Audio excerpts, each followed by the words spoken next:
Pornography দেখা থেকে বাঁচার উপায় এবং ক্ষতিকর দিক কী কী? হয়তো ক্ষতিকর দিকটা আগে আসার কথা ছিল, উনি বলতে গিয়ে অর্ডারটা চেঞ্জ হয়ে গেছে।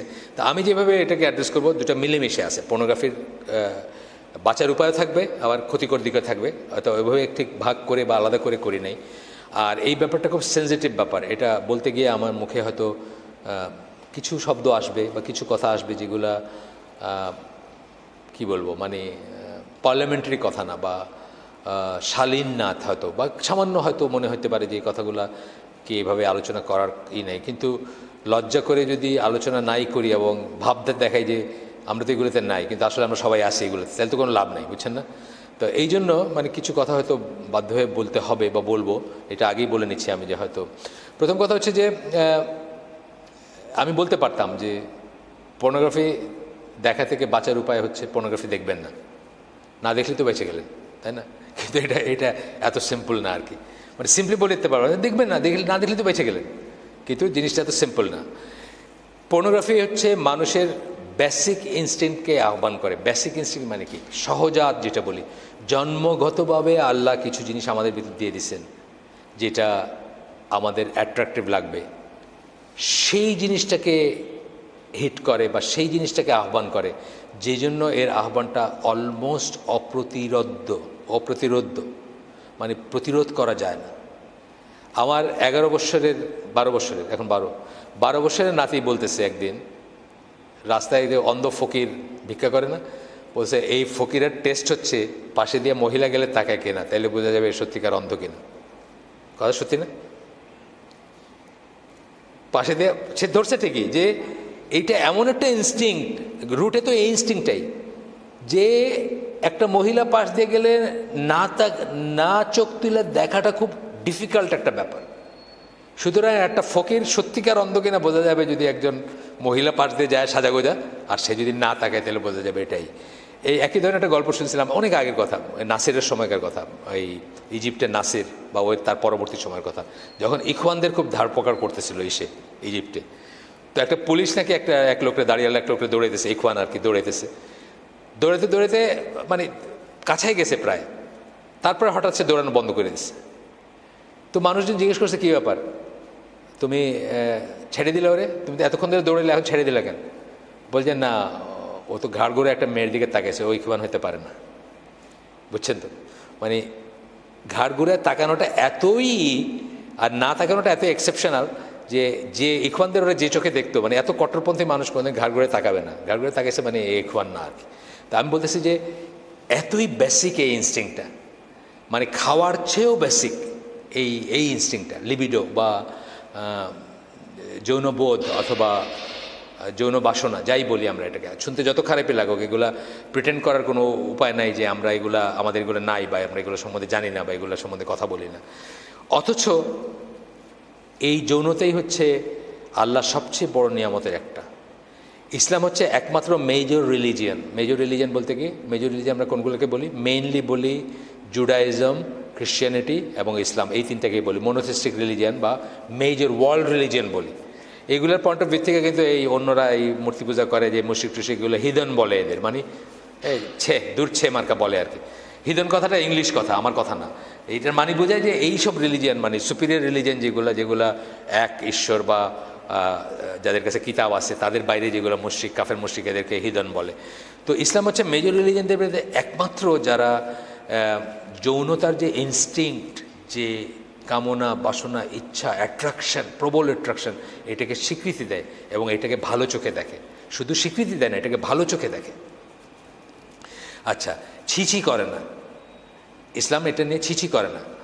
আচ্ছা, বরং আল্লাহ বিশেষ নিয়ামত এবং নিদর্শন হিসাবে এটাকে বর্ণনা করে। আমি আপনাদেরকে একটা আয়াত পড়ে শোনাই, জাস্ট বাংলাটা শোনাচ্ছি, ছবি তুলে রাখছি আমি, যেহেতু আমার কাছে নাই, বাংলাটা সহজে বের করতে পারবো না।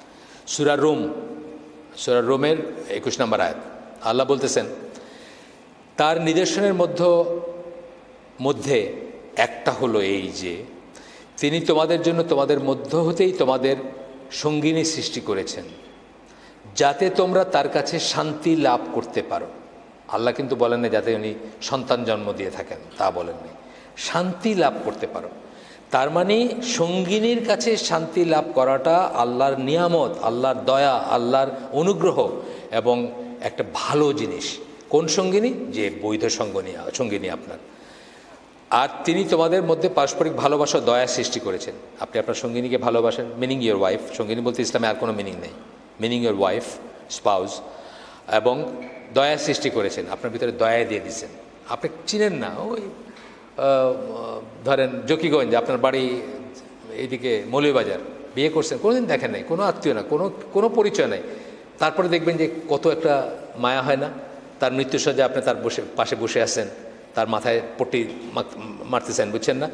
কোত্থেকে আসে? এটা আল্লাহর নিয়ামত। এই পশ্চিমাদের মতো আমরা জানাশোনার মাধ্যমে ভাল লাগাতে বিশ্বাস করি না। ওরা হলে জানাশোনার মাধ্যমে ভাল লাগা, বুঝছেন না? একসাথে খাইবা, একসাথে উঠবা, ডেটিং করবা, বাইরে যাইবা, তারপরে ভাল লাগা, তা না। আমাদের ভাল লাগাটা আল্লাহ দিয়ে দেন, এটা বিয়ের মাধ্যমে আসে বা ইসের মাধ্যমে। যাই হোক, এটা এরপরে আল্লাহ বলছেন এর মাঝে অবশ্যই বহু নিদর্শন আছে সেই সম্প্রদায়ের জন্য যারা চিন্তা করে। এই আয়াত, এটা কোরআনের একটা স্টাইল বলা, এর বাতে যারা চিন্তাশীল তাদের জন্য অনেক নিদর্শন আছে। তাহলে এইভাবে আল্লাহ কোরআনে বলতেছেন যে এটা আল্লাহ একটা দয়া, একটা রহমত। কোনটা? যৌন বোধটা, আপনি যে অ্যাট্রাক্টেড ফিল করেন অপোজিট সেক্সের প্রতি, এটা আমাদের ভিতরে এইভাবে দিয়ে দিচ্ছেন আল্লাহ, এইভাবে আসে। এবার এটা যে প্রপারলি পরিচালিত হয়, এটা একটা নিয়ামত, এটা একটা ভালো জিনিস, এটা অত্যন্ত পছন্দনীয় জিনিস। আচ্ছা, রাসূল সাল্লাল্লাহু আলাইহি ওয়াসাল্লাম বলছেন কি? বৈধ যৌন সংসর্গকে সওয়াবের কাজ বলছেন। অবৈধটা যদি গুনার হয় তাহলে বৈধটা সওয়াবের। আপনারা জানেন হাদিসটা? জানেন না? হাদিসটা জানেন? আচ্ছা, অথচ এই কাজটাই অবৈধভাবে ঘটলে কঠিনতম শাস্তির ব্যবস্থা রয়েছে। কঠিনতম মানে ইসলামে এই শাস্তিটা কী শাস্তি? এটা কিন্তু কোনো মাফ নাই, এটা শাসক চাইলেও মাফ করতে পারেন। আপনারা জানেন ইসলামে ম্যারিড অ্যাডাল্টারি মানে অবৈধ একটা সম্পর্ক বিয়ের বাইরে যদি হয় তাহলে এটাতে কী হয়? মৃত্যুদণ্ড। কিন্তু পাথর ইসলামী দেশে, ইভেন যেখানে শরিয়াকে আইন মনে করে তারা, সেখানে মৃত্যুদণ্ড। এবং এটা কি? এটা শাসক চাইলেও মাফ করতে পারে না। এই মৃত্যুদণ্ড এমন একটা মৃত্যুদণ্ড যেটা অন্য দুইটা আছে, তিনটা কারণে মৃত্যুদণ্ড হয় ইসলামে। একটা হচ্ছে আপনার ওই মুরতাদ হয়ে গেলে, এটাও সে তওবা করলে মাফ, যে পথে ফিরে আসলে মাফ। আরেকটা হলো কিসাস, হত্যা করলে, আরেকজনকে হত্যা করছেন এই জন্য মৃত্যুদণ্ড হয়, এটা ওর ফ্যামিলি মাফ করতে পারে চাইলে। কিন্তু অবৈধ যৌন সংসর্গের জন্য যে মৃত্যুদণ্ড, সেটা কিন্তু ওই যার সাথে করছে সে চাইলে মাফ করতে পারে না, বুঝছেন তো? এটা মানে শাসকও চাইলে মাফ করতে পারে না। এটা মৃত্যুদণ্ড যদি এটা প্রমাণিত হয় কার্যকর করতেই হবে ইসলামী শরিয়া মতে। যাই হোক, ম্যারিড অ্যাডাল্টারির কথা বলা হয়েছে যে এটা পশ্চিমা সাধারণ কলামিস্টরা পশ্চিমা দেশের লেখালেখিতে আসছে যে পর্নোগ্রাফি ইটসেলফ একটা অ্যাডাল্টারি বা ব্যভিচার। পর্নোগ্রাফি যদিও এটা ওই ব্যভিচার না, কিন্তু এটাও একটা ব্যভিচার। এটা আপনার বৈবাহিক সম্পর্কের বাইরে আপনি একটা কিছু ভাবলেন, দেখলেন, চিন্তা করলেন, বা মনে মনে আশা করলেন অথবা মনে মনে কামনা করলেন, এটা। এই জন্য পশ্চিমা সেকুলাররা বলছে, পশ্চিমা পাদ্রীরা বলে নাই, সেকুলাররাই প্রশ্ন করছে আমার কাছে। আমি খুঁজলে হয়তো আর্টিকেলটা পাবো, কোনো একটা এই যে আমার কাছে ইন্ডিপেন্ডেন্টের আসে, ওইখানে বোধহয় এখানে প্রশ্ন করছে যে পর্নোগ্রাফি হচ্ছে আসলে, আপনি কি চেঞ্জ করবেন ব্যাটারি? পর্নোগ্রাফি হচ্ছে একটা অ্যাডাল্টারি বা একটা ব্যভিচার, এক ধরনের ব্যভিচার। ইসলামী পয়েন্ট অফ থেকে আমরা অন্তত বলবো যে মৃত্যুদণ্ডযোগ্য ব্যভিচার না হইলেও এটা চোখের জেনা, কানের জেনা, তাই তো? চোখের জিনা, কানের জিনা, এটা রাসূল সাল্লাল্লাহু আলাইহি ওয়াসাল্লামের হাদিসে আসছে। চোখেরও জিনা হয়, কানেরও জিনা হয়, এবং সেই সব জিনার থেকে কি করে? আলটিমেটলি মানুষ রিয়েল জিনাতে যায়। আচ্ছা, প্রাণীকুলের ভিতরে আপনি দেখবেন যে সবচেয়ে বড় প্রাণীকুল বলতে আমি সকল প্রাণীর কথা বলতেছি, মানুষ সহ, সবচেয়ে বড় চালিকা শক্তির একটা। আপনি যে মেটিং সিজনগুলো আছে অন্য প্রাণীর ভিতরে, আপনি দেখবেন কি করে তারা, মানে একজন মাইরে ফেলতেছে এটার জন্য কম্পিটিশন দিতে গিয়ে।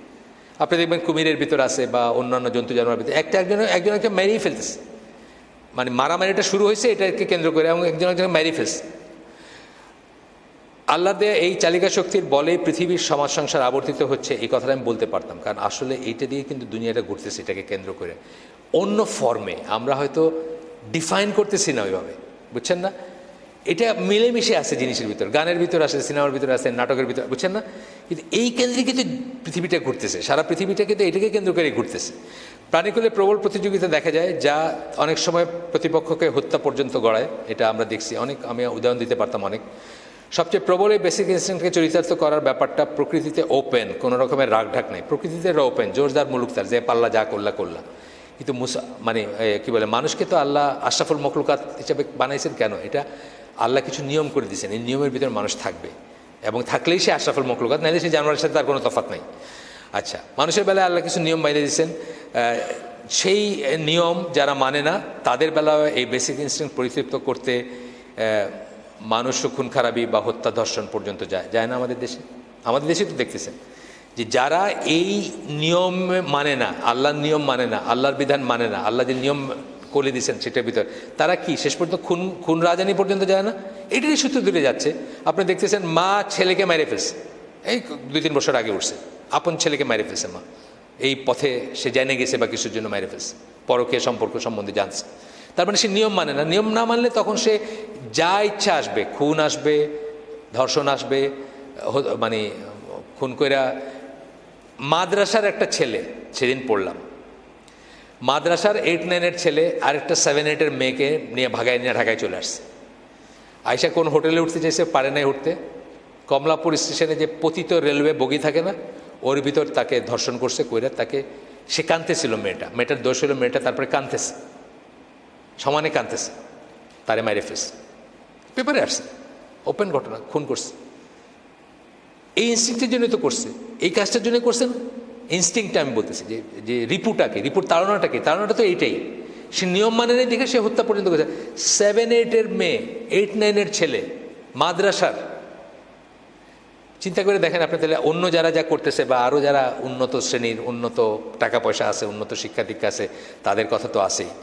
আমি অনেক ছোটোবেলায়, তখন আমি অত বুঝতাম না অনেক কিছু, মানে ধরেন 10-12 বছর বয়সে একজনের গল্প শুনতেছিলাম যে সে সিলেটেই, সে বৃষ্টি ঝড়ের রাতে নদী পার হয়ে জৈন্তায় চলে গেছে, এই ইনস্টিংক্টের বশবর্তী হয়ে। ওইখানে এটা চরিতার্থ করার কোনো ব্যবস্থা আছে আর কি, সেই জন্য মানে বলতেছিল, তারা হাসি ঠাট্টা করতেছিল মুরব্বীরা, যে মানুষের এই ব্যাপারটা কত সাংঘাতিক, যে ঝড়ের রাতে সে সুরমা নদী পার হয়ে সাঁতরায় ওই পারে জৈন্তায় চলে গেছে, ওইখানে কোনো একটা ব্যবস্থা আছে সেটা চরিতার্থ করতে গিয়ে।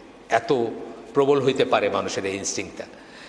আপনি পশুগুলোর ভিতরে দেখবেন, আমার একটা ঘটনা মনে আছে যে একটা ছাগল খুব ভ্যাঁ ভ্যাঁ করতেছে, তো এক নাতি তার নানিকে জিজ্ঞেস করছে যে এটা এত চিৎকার করতেছে কেন, তো নানি বলতেছে যে এটার বিয়ের সময় হয়েছে। পশুগুলোর ভিতরে এটা আছে, মানুষের ভিতরে খালি এটা রাগ ঢাক আছে। এটা রাগ ঢাক কেন আছে? এটা হায়ার অংশ, এটার জন্য আল্লাহ নিয়ম দিছেন, এটা চরিতার্থ করার পার্টিকুলার ওয়ে দিছেন এবং ব্যবস্থা করে দিছেন আল্লাহ, সেটা দিয়ে করবেন। এটা ইসলাম কিন্তু এটাকে অ্যাকনোলেজ করে, স্বীকার করে। ওই যে বলো না, যেন প্রশান্তি লাভ করে, প্রশান্তি লাভ করতে চাবেন আপনি, এটা কিন্তু ইসলাম অ্যাকনোলেজ করে, কিন্তু প্রশান্তির জন্য সুনির্দিষ্ট ব্যবস্থা করে দিছে, সেই ব্যবস্থার ভিত্তিতে প্রশান্তি লাভ করতে হবে। আসেন আর একটু আগাই। এরপরে দেখেন এই যে বউ পালানোর, দেখেন না, এই অমুকের বউ পালায় গেছে, 3 বাচ্চার মা, 4 বাচ্চার মা, পেপারে পড়েন, পড়েন। বেসিক্যালি কিন্তু এই জিনিসটা ইনস্টিংক্টটা তার ফুলফিল হয় না, সেই জন্য সে সমাজ, সংসার, ইজ্জত, সম্মান, ধর্ম কোনো কিছুই একসময় মানে না, কোনো কিছুই একসময় মানে। এটা এত প্রবল একটা চালিকা শক্তি।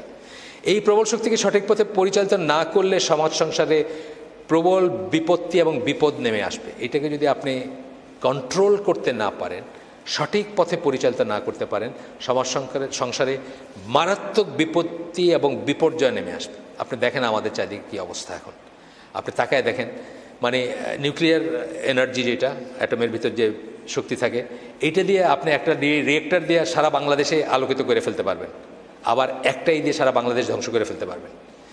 প্রবল শক্তি না, অ্যাটমের ভিতরে প্রবল শক্তি, সেটা দিয়ে আপনি কী করবেন, একটা নিউক্লিয়ার পাওয়ার প্ল্যান্ট বানান, সারা বাংলাদেশ আলোকিত করে দিতে পারবেন আপনি একটা দিয়ে। আর একটা বোমা মারেন, জুইতের একটা অ্যাটম বোমা মারেন, সারা বাংলাদেশের সব মানুষ ধ্বংস হয়ে যাবে। একই রকম পটেনশিয়াল কিন্তু এই যৌন চেতনা, প্রেরণা বা কি বলবো, যৌন ইনস্টিংক্ট, অনুভূতি বা বাসনা এর ভিতরে রয়ে গেছে। প্রপার পথেই করবেন, সমাজ সংসার সোনার হয়ে যাবে। খারাপ পথে নেবেন, ধ্বংস করে দেবে, সব জ্বালায় পোড়ায় ছারখার করে দেবে। সাহাবীদের সময় এই জিনিসটাকে তারা প্রপার পথে প্রপাগেট করতে পারছে। একটা মেয়ে বিধবা হওয়ার পরে তার ইদ্যত পালনের আগেই রসুলের কাছে বা অন্যত্র সাহাবীরা লাইন দিয়েছেন যে কে তাকে বিয়ে করবেন, কে তাকে করবেন। তাকে বিধবা রাখেন নাই, তাকে একা থাকতে দেন নাই, তাই না? সমাজটা চেঞ্জ হয়ে গেছে না? আজকে কি বিধবার তো কোনো চান্সই নাই, বিধবা বা কি বলে স্বামী পরিত্যক্তার কোনো চান্সই নেই, কুমারীদেরই কোনো চান্স নাই বলতে গেলে। আমাদের দেশে এরকম হয়ে যেতেছে না? ওইটাই একটা টপিক দিয়েছেন সৌর ভাই, যে আমার দেশে 30-30 এখন ঘুরে বেড়াইতেছে, কোনো খবর নাই আর কি বিয়ের সাথে। আচ্ছা, এই ইনস্টিংক্ট অবদমন থেকে মানুষ উন্মাদ হয়ে যেতে পারে, পাগল হয়ে যেতে মানুষ। আমরা একটা কেস জানি, ঢাকার একটা জায়গার একটা কেস, একটা মেয়ে একদম বদ্ধ পাগল হয়ে গেছে। ডাক্তাররা বলছেন যে এটা সবাই হবে এমন কোনো কথা নেই, কিন্তু ওই পার্টিকুলার পার্সনের হয়েছে যে সে উন্মাদ হয়ে গেছে তার যৌন প্রবৃত্তির থেকে। সে এটার ভেন্টিং হয় নাই দেখে তার বাপমার উচিত ছিল তাকে সময় মতো পাত্রস্থ করা। এটা এক একজনের এক এক রকম হতে পারে, ভ্যারিয়েবল হতে পারে। ইবনে তাইমিয়া ইমাম নববী বিয়ে করেন নাই, তারা এক্সেপশনাল ছিলেন, তাদের ব্যাপারটা এক্সেপশনাল। কিন্তু আমরা ওইটাকে স্ট্যান্ডার্ড ধরে এখন মানে আগে ফোড়ক, আগে নিজের ফাত খাড়া হোক, তে ইঞ্জিনিয়ার হোক, তে ডাক্তার হোক, তে সিলেটে তো ছেলেদের বিয়ের বয়স বোধ 40 আমার ধারণা। মানে আমি সিলেটি সমাজে 35 থেকে 40 অ্যাভারেজ। কারণ আমাদের এক কাজিন ছিলেন, ওনার বয়স তখনই অলমোস্ট 40, উনি ওমানে থাকতেন। উনি ওমান থেকে ক্যাসেট পাঠাইছেন, তার খুব শরীর খারাপ ছিল, তখন ক্যাসেট দিয়ে খবর আসতো, এখন তো ইমেল হয়েছে। এটা আমি বলতেছি আরও 20 বছর আগের কথা। ধরেন একটা ক্যাসেট পাঠাই তো, ক্যাসেটটা মায়ে বা বাপে বাজায় শুনলো, তো বলতেছে যে আমার কি শরীর খারাপ হয়েছে, এটা তো ক্যাসেটে বলছি আর কি, এটা শুনে নিতে বলছে। তো ডাক্তার বলছে বিয়া না করলে এটা সারবে না, বুঝছেন তো, কিছু একটা হয়েছে ওনার, যাই হয়েছে, ওমানের ডাক্তার বলছে। এখন ওনার তখন 13 বছর বয়স্ক একটা বোন আছে। ওনার বাবা মার এই হচ্ছে ওই 13 বছর বয়স্কা যে তার বিয়ের পরে ওনার বিয়ে দিবেন, উনি তখন অলরেডি 40। সিলেটে কিন্তু এটা খুব কমন, আপনারা জানেন না, রিয়েলাইজ করেন কিনা, সিলেটে কিন্তু বয়সটা মানে ছেলের বিয়েটা এটা কোনো কনসিডারেশনই নেই, মেয়ের বিয়েটা হলো খুব ইম্পর্টেন্ট জিনিস। তো এটা হচ্ছে একটা বিরাট ব্যাপার। তো আপনি একজনের কথা আমি বললাম, একজনের কেস শুনছি, কেস হিস্ট্রি এটা, একজন মহিলা, উনি ওই যে কারণে আমার মাথায় ওই যে আপনার কাছে হাসি ঠাট্টা মনে হইলেও কিছু করার নেই, এটা হাসি ঠাট্টা ব্যাপার না। মানে কিছু কিছু অন্য কথা আসতেছে যেগুলো আমার মতো কেউ আপনাদের মতো কারোর সাথে আলোচনা করে না সচরাচর, কিন্তু আমি করতেছি ওই পয়েন্ট অফ ভিউ থেকে যে আল্লাহ রসুল সাল্লাল্লাহু আলাইহি ওয়াসাল্লামকে মেয়েরা স্বপ্নদোষের কথা জিজ্ঞেস করছেন, বলছেন যে এটা ইসলামের ব্যাপারে জিজ্ঞেস করতে কোনো লজ্জার কিছু নাই। একজন মেয়ের স্বপ্নদোষ হলে সে কী করবে, গোসল করবে কি করবে না, এটা নিয়ে কিন্তু ফতোয়া জিজ্ঞেস করছেন, এবং রাসূলের সামনে জিজ্ঞেস করছেন, মানে ওনার ওয়াইফ দিয়ে জিজ্ঞেস করাইছেন বা করাইছেন। কিন্তু এটাকে প্রিটেন্ড করার মানে উচিত না বা দরকার নেই, জানা আমাদের এগুলো নাই। আমাদের অনেকের ভাবটা এরকম আছে যে আমাদের দাড়ি টুপি আলা, আমাদের এগুলো নাই। অবশ্যই আছে, থাকবে না, আল্লাহ রসুলের ছিল, আমাদেরও আছে। এই ইনস্টিংক্ট আল্লাহ রসুলের প্রবল ছিল, আমরা অনেক গল্প জানি যে ওনার প্রবল ইনস্টিংক্ট ছিল, আমাদেরও আছে আলহামদুলিল্লাহ। এটাকে ইসলামে খুব ভালো দেখা হয় যে নপুংসক তার পিছনে নামাজ হয় না, যার এই ইনস্টিংক্ট নেই তার পিছনে নামাজ হয় না, বুঝছেন না? ইসলাম এটা একটা যোগ্যতা, এইটা যোগ্যতা, মানে আপনার এইটা থাকবে, মানে এই মানে পোটেন্ট হবেন আপনি, এটা একটা যোগ্যতা, যে ইম্পর্টেন্ট তার পেছনে নামাজ হয় না। আচ্ছা, এই প্রবল চালিকা শক্তিকে সঠিক পথে প্রবাহিত করাই হচ্ছে পর্নোগ্রাফি তথা সমাজ সংসারে খুন, রাহাজানি, অবিচার, ব্যভিচার প্রতিরোধের একমাত্র উপায়। এইটাকে এই যে ডিজায়ারটা বা এই যে এনার্জিটা, এটাকে সঠিক পথে পরিচালনা করাটাই হচ্ছে একমাত্র উপায় মানুষকে পর্নোগ্রাফি থেকে ফেরানোর বা করার, যেটা এটার এই পার্টিকুলার আর্টিকেলের শুরুতে বলছেন উনি। মানে এটার বিষয়টা যেটা সমাজপতি তথা বাবা মাকে অ্যাকনোলেজ করতে হবে প্রথমেই বাবা মা বা সমাজপতি, যারা সমাজপতি কারা, চেয়ারম্যান, ডিসি, প্রধানমন্ত্রী, প্রেসিডেন্ট, যে সমাজপতি, তাকে অ্যাকনোলেজ করতে হবে এটা, অর্থাৎ যৌনতা unavoidable strong basic instinct. Unavoidable, এটা অ্যাভয়েড করার কোনো রাস্তা নাই। স্ট্রং বেসিক ইনস্টিংক্ট, বেসিক মানে মৌলিক চাহিদা মানুষের। মিসইউজ প্রতিরোধ শুরু হবে ঘর থেকে, কিন্তু এই ইনস্টিংক্টটার মিসইউজটা প্রতিরোধ শুরু হবে কোথা থেকে? ফ্যামিলি থেকে শুরু হবে। সমাজ কইরা পারবে না একা, সমাজকে একদিনে আপনি করতে শুরু করতে হবে ফ্যামিলি থেকে। করতে গিয়ে কী করবেন? আমি বলছি এটা প্রিটেন্ড করবে না যে আমার ছেলের বা আমার মেয়ের চরিত্র ফুলের মতো পবিত্র। আমাদের অনেকে বলতে শুনছি যে আমার ছেলে এরকম না, আমার মেয়ে এরকম না। এটা করে আমরা কিন্তু অনেক সময় পয়েন্টটা মিস করি। তো এখানে আমি একটা উদাহরণ দিছি যে আমাদের অনেক বছর আগে, 20 বছর আগে হয়তো, একজন তবলিগপন্থী একজন দিনী বোন ছিলেন, যিনি কলেজের টিচার ছিলেন, বিধবা ছিলেন, তার 3-4টা ছেলে মেয়ে ছিল। তো আমাদের সাথে, আমি তাকে কোনোদিন দেখি, মানে আমার সাথে কোনো ছিল না তার, তখন মানে পরিচয় ছিল না বা কিছু না, বাট উনি আমাদের মেয়েদের হালাকায় আসতেন। তখন কথাবার্তায় আমি বলার চেষ্টা করছি যে উনি বিয়ে করেন বা বলাইতে চেষ্টা করছি। উনি প্রথম দিকে বলতেন যে ওনার কোনো প্রয়োজন নেই।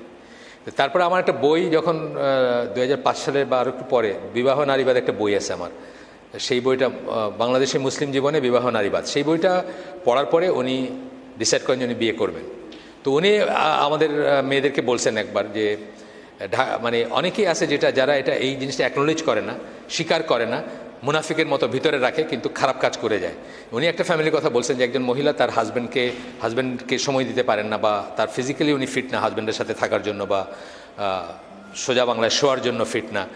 তো উনি কী করছেন, সুন্দর দেখে একটা চাকরানি রাখছেন। সেই চাকরানিটাকে উনি ওইভাবেই করছেন যে হাজব্যান্ডকে রাত্রে হাজব্যান্ডের সাথে ঘুমাবে, এবং ওইটার জন্য ওকে স্পেশাল পে করতেছেন বা পে করেন। এটা তো ব্যভিচার, একদম ব্ল্যাটেন্ট ব্যভিচার। কিন্তু তবুও উনি হাজব্যান্ডকে একটা বিয়ে দিতে রাজি না, বুঝছেন না? মানুষে জানবে, লজ্জা আছে, ভাগ হবে সম্পত্তি, সামাজিকভাবে হবে, এইসবের জন্য। এই ধরনের মেন্টালিটি নিয়ে আপনি কোনোদিন পর্নোগ্রাফি রোধ করতে পারবেন না। আপনাকে হাকিকতে আসতে হবে, বাস্তবতায় আসতে হবে যে এইটা এই জিনিস, এইটার আমার মেয়ে, আমার ছেলে, যারা ফুলের মতো পবিত্র, তারাও মানুষ, তাদের এই ইনস্টিংক্ট আছে, এবং তাদের এই ইনস্টিংক্টটাকে আমি শুদ্ধ, যার যেটা এক একজনের এক একটা লেভেল থাকতে পারে, কিন্তু শুদ্ধভাবে কী করে প্রবাহিত করব সেই জন্য আমি চিন্তা করব, আমি তাকে কি করে এটাতে বাঁচায় রাখবো সেটা চিন্তা করব। আচ্ছা, ঘরে এবং বাইরে সুস্থ পরিবেশ দিতে হবে। ঘর এবং বাইরে সুস্থ পরিবেশের সূত্রপাত হচ্ছে তাকে তৌহিদের উপর প্রতিষ্ঠা করতে হবে। তৌহিদের উপর প্রতিষ্ঠা করতে পারলে সে জানবে যে আল্লাহ দেখেন, আল্লাহ শোনেন, আল্লাহর কাছে কিছু লুকানো যাবে না, বুঝছেন না? তৌহিদের প্রতিষ্ঠা বলতে আমি কি বলছি, রিয়েলি তৌহিদের প্রতিষ্ঠা করতে হবে, তা প্রতিষ্ঠিত করতে হবে। তাইলে সে জানবে যে আল্লাহ সব কিছু দেখেন এবং শোনেন, আল্লাহকে ফাঁকি দেওয়া যাবে না, আল্লাহকে লুকায় কোনো গুনাহ করা যাবে না, দরজা বন্ধ করে পায়খানার ভিতরে করা যাবে না। এবং আল্লাহর হক কি আপনার উপর, অন্যের হক কি আপনার উপর, নিজের হক কি আপনার উপর, সেটা তাকে শিক্ষা দিতে হবে। আল্লাহর হক হচ্ছে শিরক বিবর্জিতভাবে সে ইবাদত করবে। অন্যের হক মানে কি, আপনার অনাগত যে বউ, তার আপনার উপর হক আছে না? যে আপনার বউ হবে, যে আপনার হাজব্যান্ড হবে, তার উপর আপনার হক আছে না? আপনি ব্যভিচারের পর্নোগ্রাফি এবং পর্নোগ্রাফির সুবাদে ব্যভিচারে লিপ্ত হবেন, তার হক আপনি নষ্ট করতেছেন। নিজের হক আছে না নিজের উপরে? নিজের হক কি, আপনি নিজেকে স্পেন্ড করে দিবেন না, খরচ করে দিবেন না, নষ্ট করে দিবেন না। আপনি জীবনে অসুখী হয়ে যাবেন, জীবনে আর কোনোদিন দাম্পত্য সম্পর্ক স্থাপন করতে পারবেন না, আপনি সেরকম কেউ হবে না। আচ্ছা, এরপরে যেটা করতে পারেন বাবা মা, পর্নোগ্রাফি আটকানোর কথায় আমরা আসতেছি। টিভি বা কোনো মিডিয়ার সাথে যুক্ত আছে কিনা, থাকলে কি দেখতেছে সেটা আমরা বিচার করব। কোন বন্ধুর সাথে মিশতেছে সেগুলোর খোঁজ নিব। স্কুলে কি শিখতেছে, যে স্কুলে পাঠাইছেন সেই স্কুলের পোলাপানরা অবসর সময় টিফিনের সময় কি কথা বলে, কি দেখে, কি শোনে, বা কি নিয়ে কথা বলে। আমরা ঢাকায় স্বনামধন্য স্কুলের কথা জানি, যেটা বাথরুম লক করে দিতে হয়েছে, 5-6 থেকে শুরু অনওয়ার্ড বাচ্চাদের জন্য বাথরুম লক করে দিতেছে। কারণ মানে তারা ক্লাস থেকে উঠে বিভিন্ন ক্লাসের পোলাপান বাথরুমে গিয়ে ওই দেখে, ওই ফোনে জিনিসপত্র দেখে, এই জন্য বন্ধ করে দিছে যে বাথরুমে যাইতে হলে কাউকে টিচারের কাছ থেকে চাবি চায়ে নিয়ে যাইতে হবে, এই ব্যবস্থা করছে। তাহলে আপনি এগুলোর খোঁজ নেবেন। তারপরে হচ্ছে বিয়ে দিবেন অ্যাজ সুন অ্যাজ পসিবল, এটার কোনো বিকল্প নাই। অ্যাজ সুন অ্যাজ পসিবল বলতে কি, এক একজনের জন্য অ্যাজ সুন অ্যাজ পসিবল এক একটা। আমি যেটা বললাম, ইবনে তাইমিয়া বা ইমাম নওয়াবী, তারা স্পেশাল হিউম্যান বিংস ছিলেন। আমরা সবাই সেরকম স্পেশাল না। আমাদের কারো 15তে বিয়ে দরকার হতে পারে, কারো 16তে হতে পারে, কারো 25 হতে পারে, কারো 35 হতে পারে। সেটা মানুষ ভেদে আমরা চিন্তা করবো, এবং চিন্তা করে সেইরকমভাবে আমরা বিয়ের ব্যবস্থা করব। আমরা এটা নিয়ে আন্দোলন গড়ে তুলব। আন্দোলন মানে রাস্তার আন্দোলন না, আমরা লেখালেখি করব, আমরা লবি গড়ে তুলব, যাতে আমাদের সরকার অলরেডি একটা করছে, 2 বছর আগে বা 3 বছর আগে একটা কারেকশন করছে, যে বাবা মার তত্ত্বাবধানে আগে বিয়ে হইতে পারে। এটা নিয়ে আবার সেকুলার পন্থীরা খুব চিৎকার করছে এটা নিয়ে। আপনারা তো জানেন না যে ইংল্যান্ডে 15 বছর বয়সে কিন্তু বিয়ে দিতে পারবেন আপনি আপনার ছেলে মেয়েকে, প্যারেন্টাল গাইডেন্সে, মানে বাবা মা যদি করে। তা আমাদের দেশ কোথা থেকে এত মডার্ন হলো যে আমাদের দেশে 18-র নিচে দেওয়া যাবে না, বা দিলে সেকুলার পন্থীরা চিল্লাচিল্লি করবে?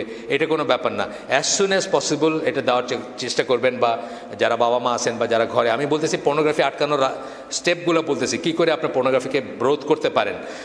হিটলার পর্যন্ত বুঝছিল, হিটলার, আপনি তার জীবনী পড়েন, সেই 1920-21-22-এর কথা আমি বলতেছি, তখন সে বুঝছিল যে তার দেশে সমস্ত খারাপ কাজগুলো ইহুদিরা করে, ইহুদিরা সিনেমা বানায়, ইহুদিরা পোস্টার লাগায়, ইহুদিরা মেয়েদের ছবি লাগায়, এগুলো দেখে তাদের ইয়াং জেনারেশন নষ্ট হয়ে যেতেছে, এবং তাদের সিফিলিস গনোরিয়া হইতেছে, তাদের বংশ। তখন তো আর প্রস্টিটিউশন ছাড়া খুব একটা রাস্তা ছিল না, এরকম তো লিভ টুগেদার তখনকার ইউরোপেও সহজ ছিল না। কিন্তু বলতেছে তাদের ইয়াং জেনারেশনগুলো নষ্ট হইতেছে, বংশ পরম্পরায় খারাপ সন্তান প্রডিউস করতেছে। সুতরাং অফিসিয়ালি গভর্নমেন্টের উচিত তাড়াতাড়ি বিয়ের ব্যবস্থা করে দেওয়া, তাদের বাসস্থানের ব্যবস্থা করা, তাদের হিটলারের জীবনী পড়ে দেখেন, হিটলার বলছে। কিন্তু আজকে আমরা মুসলিমরা এটা বুঝতেছি না। এটা হচ্ছেই। তারপরে হচ্ছে যে কোনো ইবাদতের কাজ, একটা মানুষ যদি ইবাদতের পরিবেশে থাকে, তাহলে কি সে ওইসব থেকে দূরে থাকবে। ইবাদতের পরিবেশটা বাসায় সৃষ্টি করবেন যেন ওইসব থেকে দূরে থাকে। কোরআন, আমি একজন লেখকের কথা বলছি যে problems Muslims face in today's world, একটা বই আছে, ওই বইয়ে উনি সব সমস্যাগুলো বলছেন পশ্চিমা জীবনের, এইসব সমস্যাই আছে, পর্নোগ্রাফি সবই আছে ওখানে। সমস্যা গিয়ে প্রতিটি সমস্যায় উনি বলছেন রিসাইট কোরআন ডেইলি, রোজ কোরআন তেলাওয়াত করবা। কারণ রোজ কোরআন তেলাওয়াত করা, বুঝে পড়ার ভিতরে বা একটু জেনে বা চিন্তা করার ভিতরে একটা আছে, আপনাকে এটা পাপ থেকে দূরে রাখবে, আপনার একটা সলিউশন দিবে। তারপরে আমি বলছি হেলদি লাইফস্টাইলস, হেলদি লাইফস্টাইল, আপনাকে আপনার সুন্দর একটা জীবনযাপনের ব্যবস্থা থাকবে, পদ্ধতি থাকবে। রাত্রে আপনি আগে খাবেন, রাত্রে আপনি আগে ঘুমাবেন, সকালবেলা আগে উঠবেন, এগুলো হেলদি লাইফস্টাইল, তাই না? ভালো জিনিস খাবেন, জাঙ্ক ফুড খাবেন না, যেসব ফুড খাইলে আপনার অহেতুক আপনার হাইপার হয়ে যান সেসব ফুড খাবেন না, হেলদি লাইফস্টাইল। এইগুলো দিয়ে আপনি বাসার থেকে পর্নোগ্রাফি করার বা শুরুর থেকে পর্নোগ্রাফি রোধ করার চেষ্টা করতে পারেন। হার্মসের কথা বলছিলেন, হার্মসের ভিতরে আমি জাস্ট পয়েন্ট বলে যাচ্ছি, যেহেতু আর 10 মিনিট আছে নামাজের, 10 মিনিটের মতো প্রায়, আর 1 মিনিট 2 মিনিট আমি শেষ করে দিব।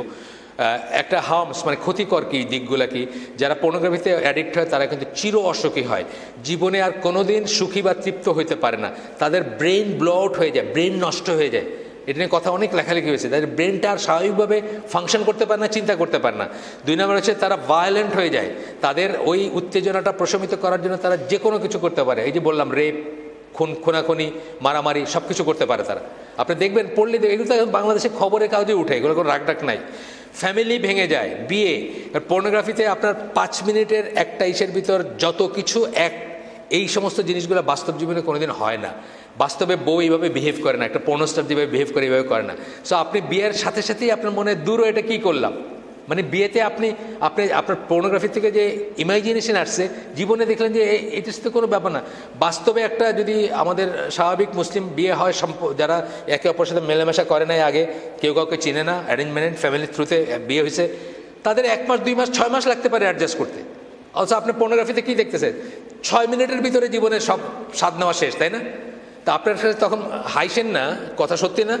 তা আপনার কাছে তখন মনে হচ্ছে দূরে এটা কি, এটাতে কোনো উত্তেজনাই নাই, কোনো কিক নাই, কোনো আবেগ নাই, কোনো নাই, কোনো প্লেজার নাই, কোনো এরকম মনে হবে আপনার বিয়েতে কোনো দিন। এরপর পর্নোগ্রাফি থেকে আটটা হচ্ছে আমাদের সমাজের ভিতরে এখন ইনসেস্ট শুরু হয়েছে, কিন্তু ইনসেস্ট, বাবা মেয়ে, ছেলে ভাই বোন, এই ধরনের দেখবেন পেপারে আসে, ইসে আসে, অনেক ঘটনা আসে। এগুলার কিন্তু মানে রুট কারণ হচ্ছে ওইটা, কারণ আপনি পর্নোগ্রাফি দেখতেছেন, পাশের রুমে আপনার ইনসেস্ট কেউ আছে ঘুমাইতেছে, আপনি ওইখানে দেখতেছেন এই ঘটনা, আপনি এটা করতে যাচ্ছেন, অ্যাক্ট করতে যাচ্ছেন, মানে অ্যাকচুয়ালাইজ করতে যাচ্ছেন, বাস্তবায়িত করতে যাচ্ছেন। এরকম আমরা অনেক গল্প দেখি, পেপারে আসে, এসে আসে। তারপরে যে মানুষটা সে আনপ্রোডাক্টিভ হয়ে যায়, সে আর ভালো কোনো কাজ করতে পারে না, রেসপন্সিবল কোনো কাজ করতে পারে না, সে একটা নির্জীব মানুষ হয়ে যায়, জীবনী শক্তিহীন মানুষ হয়ে যায়। Over long period of time বদমেজাজি একটা বাজে লোক হয়ে যায় এবং পারভার্ট হয়ে যায়। পারভার্ট মানে বিকৃতি। এই পর্নোগ্রাফির ব্যাপারটাই এমন যে আপনার কালকে যেটা দেখছেন আজকে আর সেটাতে ধরবে না, এটা একটা নেশার মতো ব্যাপার। মানে কালকে আপনি একটা সিগারেট খেয়ে হয়তো আজকে 2টা, তারপর 3টা, তারপর 10টা, তারপর 2 প্যাকেট, বুঝছেন না? মানে এটা বাড়তেই থাকবে উত্তর, এবং একসময় দেখবেন যে আপনার কিছুতেই কিছু হচ্ছে না। আমি শেষ করে দিই, যেহেতু নামাজের সময় চলে আসছে। সুবহানাকা আল্লাহুম্মা ওয়া বিহামদিকা আশহাদু আল্লা ইলাহা ইল্লা আনতা আস্তাগফিরুকা ওয়া আতুবু ইলাইক।